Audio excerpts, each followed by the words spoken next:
The breeze here feels wonderful. The food was delicious too. Agreed. I can see why this restaurant is popular with the nobles. Do you dine here often, Eustace? I do. The chef has been good to me since I was a child. I was practically raised on this food. Ah, typical. Even in your dining habits, you nobles subsist on unnecessary luxury. Though I can't deny the quality of the food. It wasn't just tasty, but warm too. Yes, for a high-class restaurant, the chef seems to have used a lot of very healthy ingredients. Perhaps he's doing his part to ensure Eustace stays in good health. I wouldn't doubt it.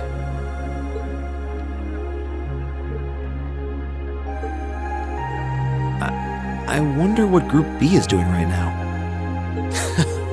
We had this exact same conversation in our group last month, too. I'm sure they're hard at work over in St. Arc. Probably nothing to worry about. It was Celtic for you last month, right? So you were thinking of us on the first night? Yeah. After dinner, we were wondering how Group B was getting on. Dare I ask?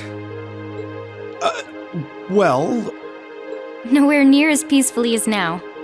This is a big improvement. I kind of figured that much. We are doing much better this time. That much is true. Huh? And I'm sure our reports will reflect that. It is an improvement, though I'm not convinced it's good enough. It's not? I'm certain Group B gave their absolute best in all of their tasks today. But can we honestly say the same? That we could have done no better? And I'm referring not just to the monster encounter, but to the handling of our other tasks as well.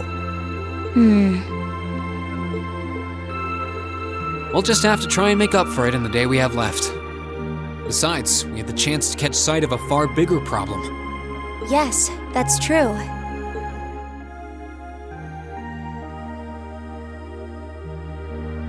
First we find out taxes are rising throughout the province. Then we find out the military is being expanded on a grand scale. Don't even try to tell me the two aren't related. I have no intention of denying it. But you're only looking at one side of the coin. Exactly how many Oxen tanks do you think the Imperial Army has under their control? Well...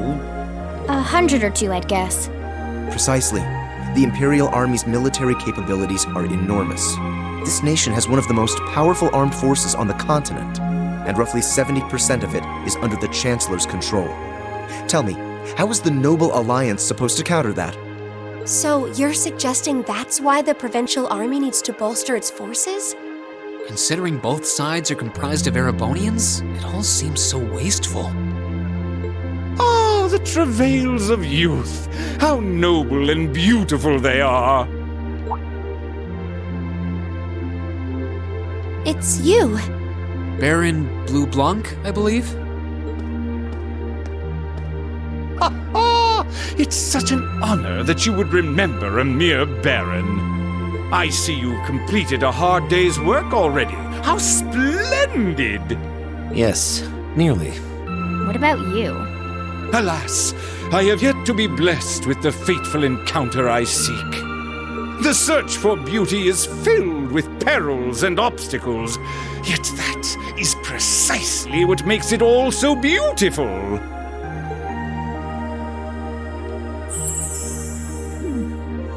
Well, I hope you enjoy the rest of your stay. I most certainly will. Though it truly is a pity that the clear air of this verdant city should be tinged, if but faintly, with the scent of steel.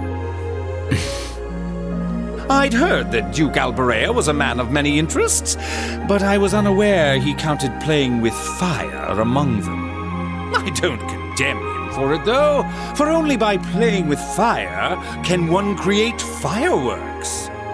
Would you not agree, my friends? I don't like your implications.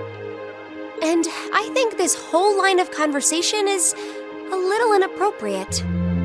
Oh, please do pardon me, young lady. I meant no harm, I assure you. I wish you well on your remaining day here. May you reveal to me the beauty I seek by its end. Be it the lovely luster of success or the sad splendor of failure.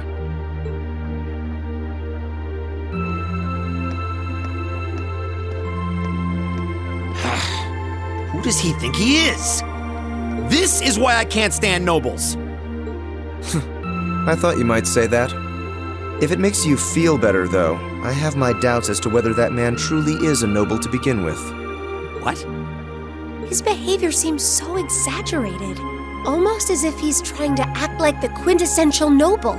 Like he's fulfilling the stereotype. Yeah, something about him feels off to me, too. But what's even stranger is that he knew we only have one day left here. You're right. We told him of our field study, but never once did we divulge how long we intended to remain here. Between him and that silver object, we've been crossing paths with a lot of strange people today. Well, tomorrow's the end of our stint here. We can't let ourselves get distracted.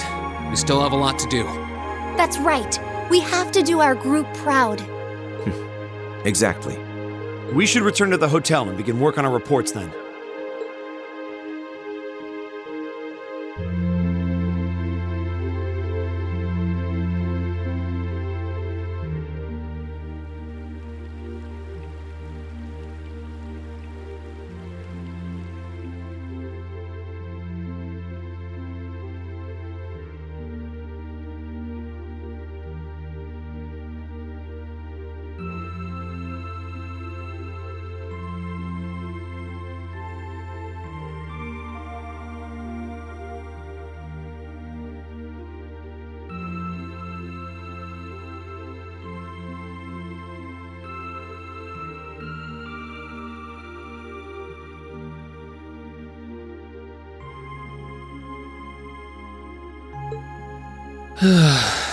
Can't get to sleep?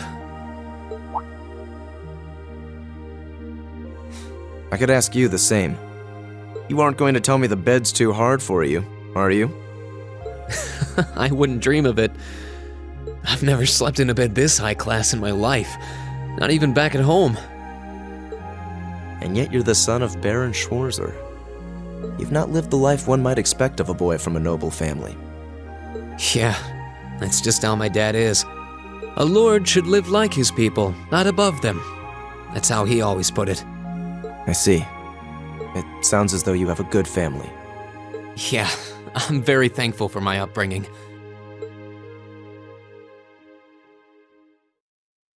Aren't you going to ask? I assumed you'd be curious about that brief exchange with my father earlier.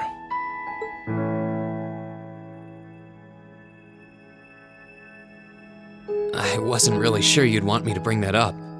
You obviously get along really well with your brother, but I didn't get that same sense with the Duke. Has he always been like that? As far back as I can remember.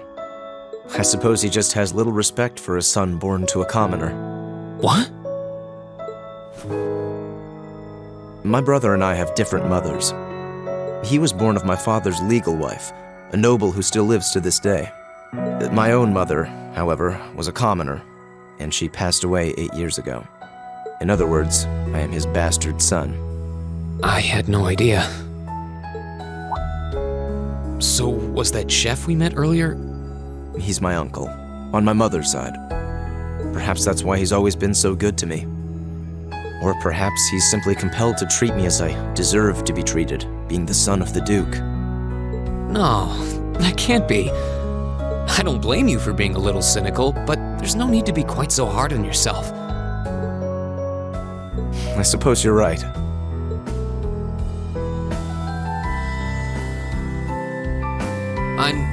I'm sure you have your differences, but you do get along with your brother, right? You could say that. He's treated me well ever since I was taken in 8 years ago. He was the one who taught me my swordsmanship, and who trained me in the ways of court etiquette. I knew it.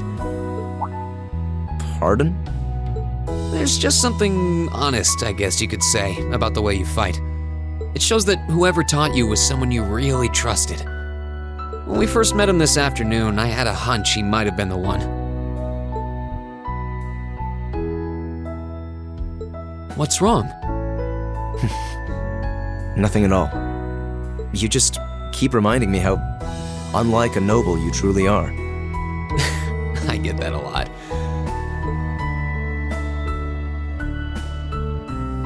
Is your injury from this afternoon on the mend? It's fine, honestly. There's no pain, and the wound's closed up like it was never there. I'll have to be sure to thank Emma's grandmother for her help someday. That's good to hear. Still, from where I stand, you are something of a danger to yourself. I am? On the day of the entrance ceremony, when the trapdoor opened beneath us, you acted instantly to protect Elisa. There wasn't even a moment's hesitation. Ah.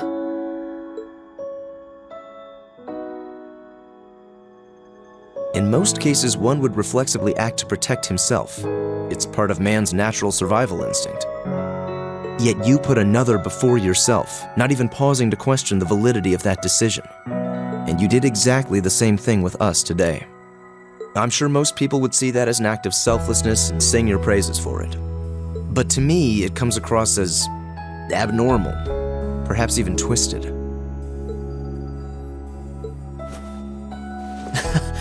I don't know how to respond to that. I wasn't expecting you to see through me quite so clearly. Well, I owed you as much for having seen through me first. Still, the point stands. You need to be more cognizant of the effects your actions have on those around you. If not for your health and for your reputation, that selflessness of yours can just as easily be perceived as arrogance after all. I know it can. You're not the first person to tell me that. What's the point in saving others if you can't spare even a moment to save yourself? That's what my old master always used to say to me. Was it now?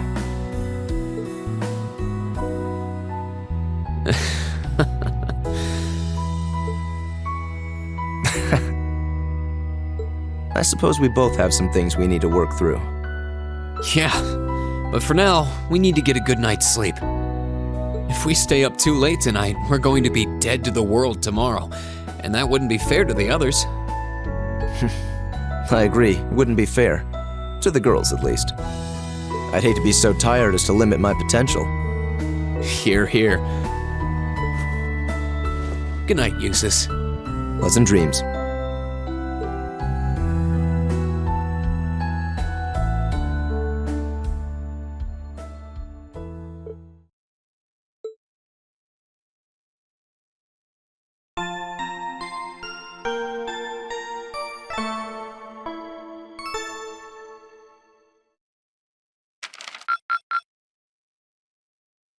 Keep up the good work.